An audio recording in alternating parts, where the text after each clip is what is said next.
ಉಪೇಂದ್ರ ದ್ವಿವೇದಿ ಭಾರತೀಯ ಸೇನಾ ಮುಖ್ಯಸ್ಥರು. ರಾಜನಾಥ್ ಸಿಂಗ್ ಅವರು ಸರ್ಕ್ರಿಕ್ ಬಗ್ಗೆ ಏನು ಮಾತಾಡಿದ್ರು ಅನ್ನೋದು ತೋರಿಸಿದ್ವಿ. ಅವ್ರಿಗಿಂತ ಒಂದು ಹೆಜ್ಜೆ ಮುಂದೆ ಹೋಗಿ ಉಪೇಂದ್ರ ದ್ವಿವೇದಿ ಅವರು ಪಾಕಿಸ್ತಾನಕ್ಕೆ ಕೊಟ್ಟಿರುವಂಥ ವಾರ್ನಿಂಗ್ ಇದು.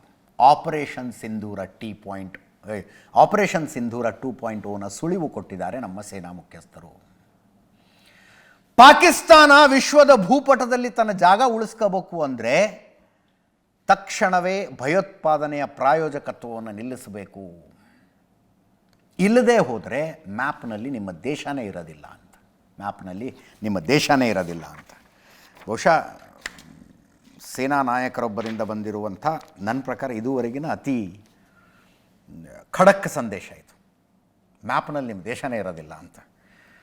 ಗೊತ್ತಿಲ್ಲಪ್ಪ, ಈ ಹಿಂದೆ ಒಬ್ಬ ಸೇನಾ ನಾಯಕರು ಹಿಂಗೆ ಮಾತಾಡಿದಾಗ ಕೆಲವು ರಾಜಕಾರಣಿಗಳ ಗಲೀಕಾ ಗುಂಡಾ ಥರ ಮಾತಾಡ್ತಾರೆ ಅಂದ್ಬಿಟ್ರು. ಐ ಹೋಪ್ ಈ ಸಲ ಏನು ಅಂತ ಹೇಳಿಕೆ ಬರಲಿಕ್ಕಿಲ್ಲ.